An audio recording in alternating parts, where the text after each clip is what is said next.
Hello and welcome to this episode of Macro Sutra. I'm TCA Sharad Raghavan, Deputy Editor. And this time we're going to be talking about the finances of two states, Himachal Pradesh and Punjab. And why these two states? It's because they've been in the news for precisely this reason. Himachal Pradesh has been seeing protests by government officials against the government itself for arrears not arriving in time, for salaries not being paid in time. And Punjab has been in the news because it's been trying to take various steps to augment its own revenue. One, it's increased fuel taxes. Two, it's cut subsidies, and it's done various other things. So, to discuss all of this and the state of the finances of these two states, we have with us, as always, Radhika Pandey, Associate Professor at NIPFP. Thank you so much, Radhika, for joining us. Thank you, Sharad. So, now, Radhika, I know that these are the states and that's why they're in the news, but why you, as a researcher, why did you pick these two states? Is there something particularly problematic happening? Yeah, so if we look at the fiscal data of various states, we find that particularly for these two states, they have been experiencing a sharp surge in debt burden. For example, if we look at the glide path which has been laid down by the 15th Finance Commission for the outstanding debt stock as a percentage of GSDP For all states. various states, during its award period, which is from FY22 to FY27, we see that the debt of states has to be somewhere between 32 to 35% of GSDP across this award period. But if we look at these two states particularly, they have been witnessing a very high debt burden. More than 40% of GSDP is accounted for by debt, and it has been rising also. So that is one reason, and the other reason is that they are having a persistent revenue deficit.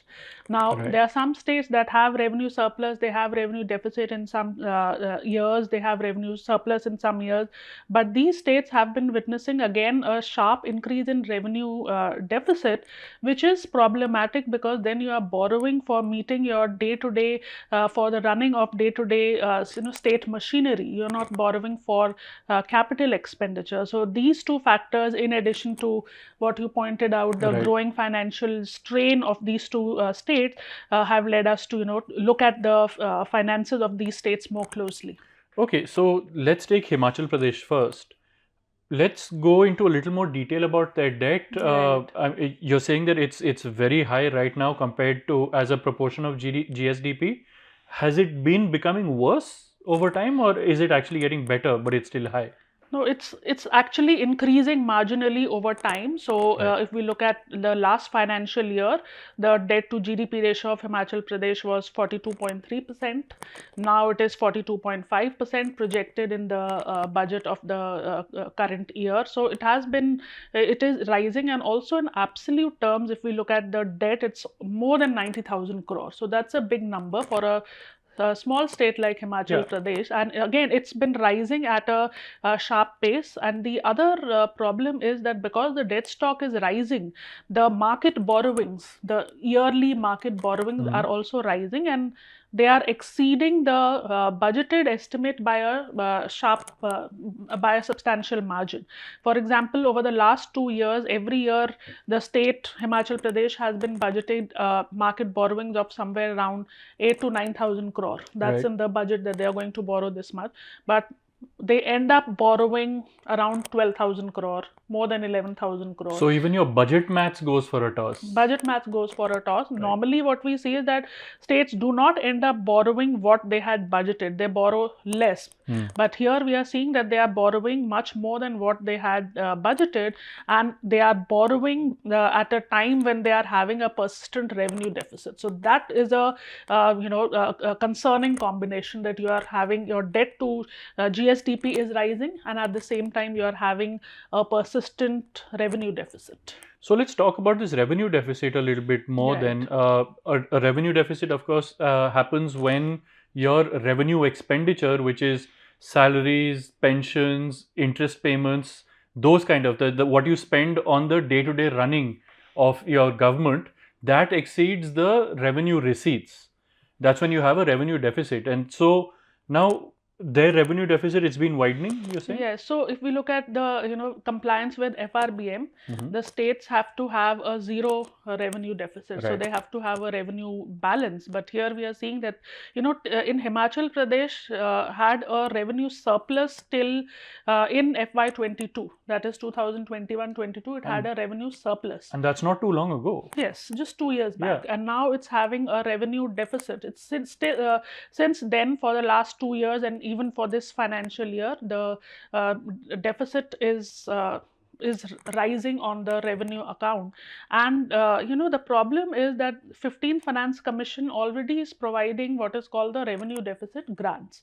So if we look at the overall revenue structure of the state, what are the various sources? One is the state's own tax revenue, Right. the state's own non-tax revenue, its capital receipts, and at the same time transfers from the central government. Right. Now, transfers from the central government include devolution of taxes, that is whatever is the percentage fixed by the Finance Commission that is transferred to states, and in addition grants that are given by the central government as part of the centrally sponsored schemes, and Finance Commission grants. Now, Finance Commission gives grants based on the fact that, okay, your revenue balance may not be in a good shape. So therefore, they have identified certain states to give them post-devolution revenue deficit grant. Meaning once we've shared taxes, once the center shares taxes, Then they also say that we still think you're going to have a deficit. So Correct. here's a grant to bridge that gap. Yes. So the 15th Finance Commission had identified 17 such states which will be getting revenue deficit grant during the award period, and both Himachal Pradesh and Punjab are part of those 17 states. Now, Himachal Pradesh overall is getting, for the entire award period, around 37,000 crore. Okay.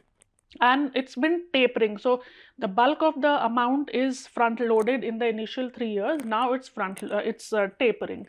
So even after getting a revenue deficit grant, and this is already known because that's part of the 15th Finance Commission report, that the state will get X amount of revenue deficit grant in this year and so on. So even after accounting for the revenue deficit grant, if the state is still budgeting a revenue deficit, that means there is problem with the composition of expenditure. So that means that the state is spending too much on committed expenditure, which it cannot afford to reduce. So that's the problem with Himachal Pradesh, that its debt has been rising and its revenue deficit, as we are talking about, that even accounting for the post-devolution revenue deficit grant, they are still having a revenue deficit, which was 2.6% of GSDP in the last financial year, and now again it's budgeted at 2% of GSDP. The problem is now the revenue deficit grants are tapering, and even now if you are having a revenue deficit grant, that means that the borrowing will increase further. The state will fall into a debt trap kind of a situation. Right, because as you borrow more, there are more interest payments so then your committed expenditure. So the offshoot of this then means that if they're spending so much on revenue expenditure, then their capital expenditure is sure to have been suffering? Absolutely correct. So if you look at the composition of revenue and capital expenditure, 81% of the overall expenditure is accounted for by revenue expenditure in the state of Himachal Pradesh. And there also, if we just compare the revised estimates of the previous year with this year, they are still increasing the three heads of the committed expenditure. For example, pension. The expenditure on pension is projected to rise by 10% more than what was the revised estimate for FY24. Similarly, interest payments are expected to rise by 11%. Salaries are almost 32% of the total expenditure. So all this, the consequence of this is that capex is being slashed, and it's almost 8% lower than the revised estimates of FY24. So there is greater emphasis on revenue expenditure, but again, that by itself is not problematic. Problematic is that within revenue expenditure also, it's just the three heads. wages and salaries, pension and interest payment, that are capturing the bulk of the revenue expenditure. Right. In fact, of the total expenditure, 60% is just going on salaries, pensions and interest payment. And the major part of this is one of the poll promise that the state made, that is of providing cash transfers to women of state, which was rupees 1150 last year. Now it has been raised to 1500 per But month. that would be subsidies. That would be a fourth component. Right? It is captured in pension. Oh, that's captured. Yeah, in it's a pension. cash balance. It's a cash support that is provided as if the finance minister of the state used the term pension. So it's being captured there. So that is. And then they've also delayed the implementation of the old pension scheme, moving back to it, which would have been another, not a burden right now, but in the near future. Yeah, that is one. And the other is that they have rolled back the power subsidy, because they came on the poll promise that they are going to provide 300 units of free power. The earlier government was providing 125 units of free power, but that has also been rolled back. The scope has been rolled back. So the problem is that when another state government comes, they expand the remit of subsidies, and when then it becomes unmanageable, then course corrective measures are taken, and then some rationalization happens. And because of this, also one manifestation is that they have also adjusted the date of salaries to 5th. Correct. Because that will align with the disbursement of grants and devolution of taxes from the central government, so that they don't have to borrow for that. So at least they are saving on the interest payment. So because of the increase in subsidies, because of the increase in pension bill, because of the rising revenue expenditure, the debt burden has been rising, and it's risen to an unmanageable level, and now corrective measures are being taken. Okay, so that actually was a pretty dire snapshot of what's happening in Himachal Pradesh. So let's shift focus to Punjab. Is the situation there similar or different? It is even worse than Himachal Pradesh, because if we look at the absolute debt burden of Punjab, it's more than 3 lakh crore. So 3.64 lakh crore is the debt burden, and that's the outstanding debt stock. And as a share of gross state domestic product, it's 44% of GSDP. So if we just rank all the states as percentage of GSDP, leaving aside the northeastern states, because there it's not the problem is not the absolute level of debt, but because their GDP is low, that is why it shows up as a higher ratio. But if we exclude them, then these two states feature as one of the states having the highest debt burden, or as a share of GSDP. So again, but problem again with Punjab is that Punjab has also been facing revenue deficit. Himachal Pradesh had revenue surplus for some years, but Punjab has been having persistent revenue deficit since 2015-16. And no course correction. No course correction till now. Now, like we've seen that over the last week, we have seen some course corrective measures being taken, because persistently the debt has remained above 40%, and it's been rising marginally every year, much above the 15th Finance Commission roadmap. It's around 44-45% of GSDP. Revenue deficit is last financial year was more than 3% of GSDP, and again they are budgeting around 2.9% of GSDP as the revenue deficit grant. Even after getting the revenue deficit grant, they are budgeting a revenue deficit. So that is again a problem. And again for them as well, the revenue deficit grants are going to be tapering, right? It's tapering and most importantly, for the next year, they are not going to get any revenue deficit grant. Oh, their entire amount has been done? Is done. It's all front loaded. Till 23-24, they got 92% of their revenue deficit grant. Rest they are getting this year, and now they will not get. The other problem is that because they are having, Punjab particularly is providing a lot of is doing a lot of spending on subsidies. Right. So power subsidy is almost accounting for 80% of the overall subsidy. Entire subsidy expenditure, power subsidy accounts for 80% of the overall subsidy burden, and that is accounted for by farmers and households. In absolute terms, almost 20,000 crore has been allocated towards subsidies for households and farmers. And in fact, the 15th Finance Commission raised this concern that if you are providing persistent ever rising subsidy to agriculture, it is leading to depletion of groundwater water, it is having adverse implications for soil fertility and Right. so on. So there is a need to rethink the entire subsidy burden, particularly in Punjab, where power subsidy accounts for the bulk of the subsidy burden. It's not other subsidies. They also, I mean, one of the steps that they recently They took have was also to pull back on pull the power back on the subsidy. domestic consumer subsidy, Right. because again, it's not the entire thing. It's something which the previous government had increased the scope of subsidy. They have rolled back that. So that is rupees 3 per unit of electricity till 7 kilowatt hour of load. That part they have rolled back. So they are trying to reduce the scope of the subsidy. That is one. They are increasing taxes.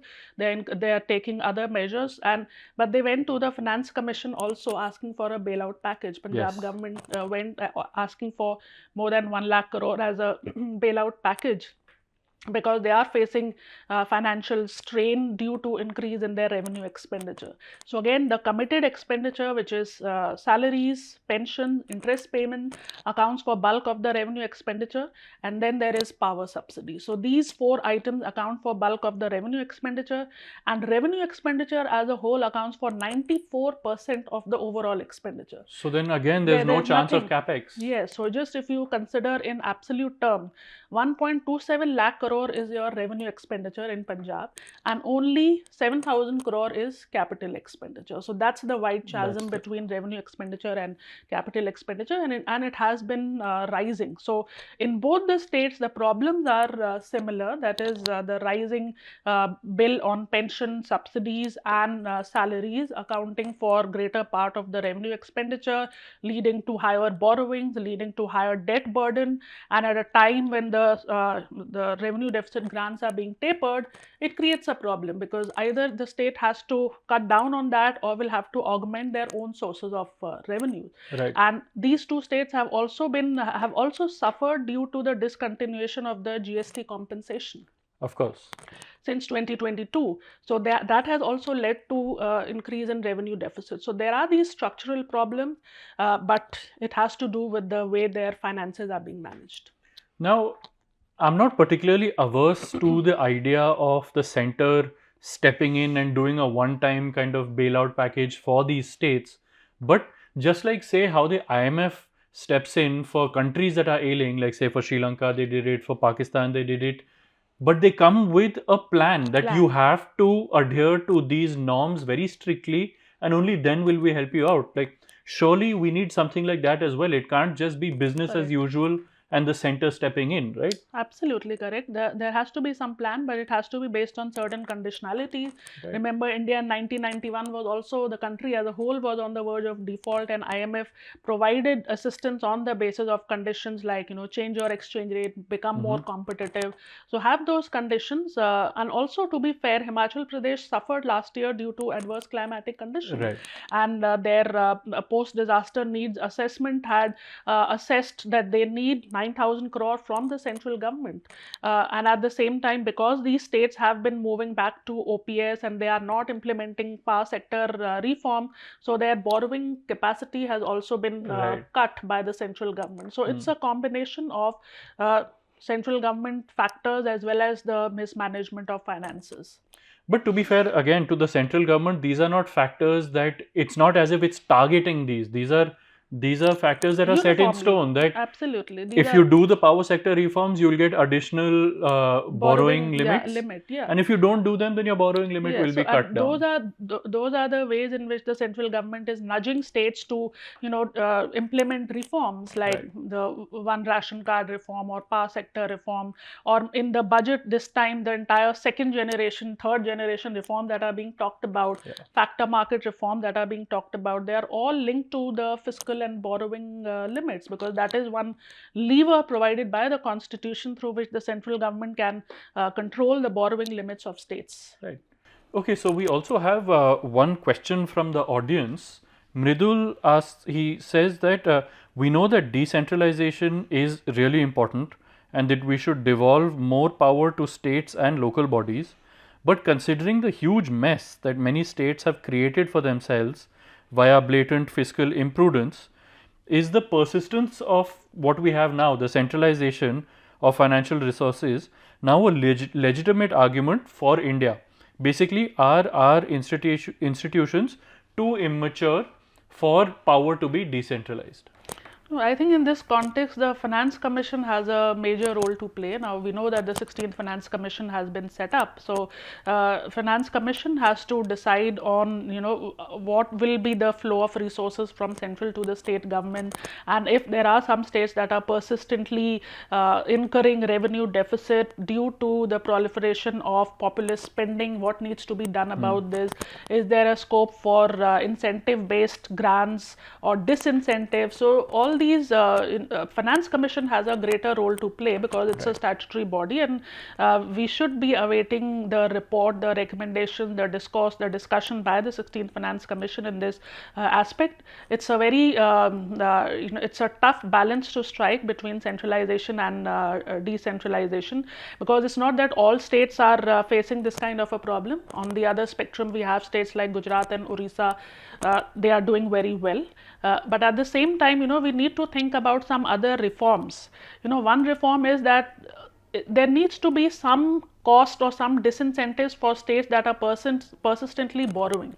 Right now, what is happening is that the states like Punjab, Himachal Pradesh, the cost of debt for them is equivalent, or it's not too much higher than a state like fiscally prudent state like Gujarat or Orissa. The cost of debt is not reflecting the fiscal health of states. I see. So it should become more expensive for these states to borrow. Yes, like we are introducing debt market reforms for central government, we need to now think about also reforming the state debt market, because even this entire debt that we are talking about, 44%, 45%, it may be understated because there are so many other contingent liabilities also. There are certain guarantees also which the state governments would have to would have to pitch in if the state public sector enterprises default.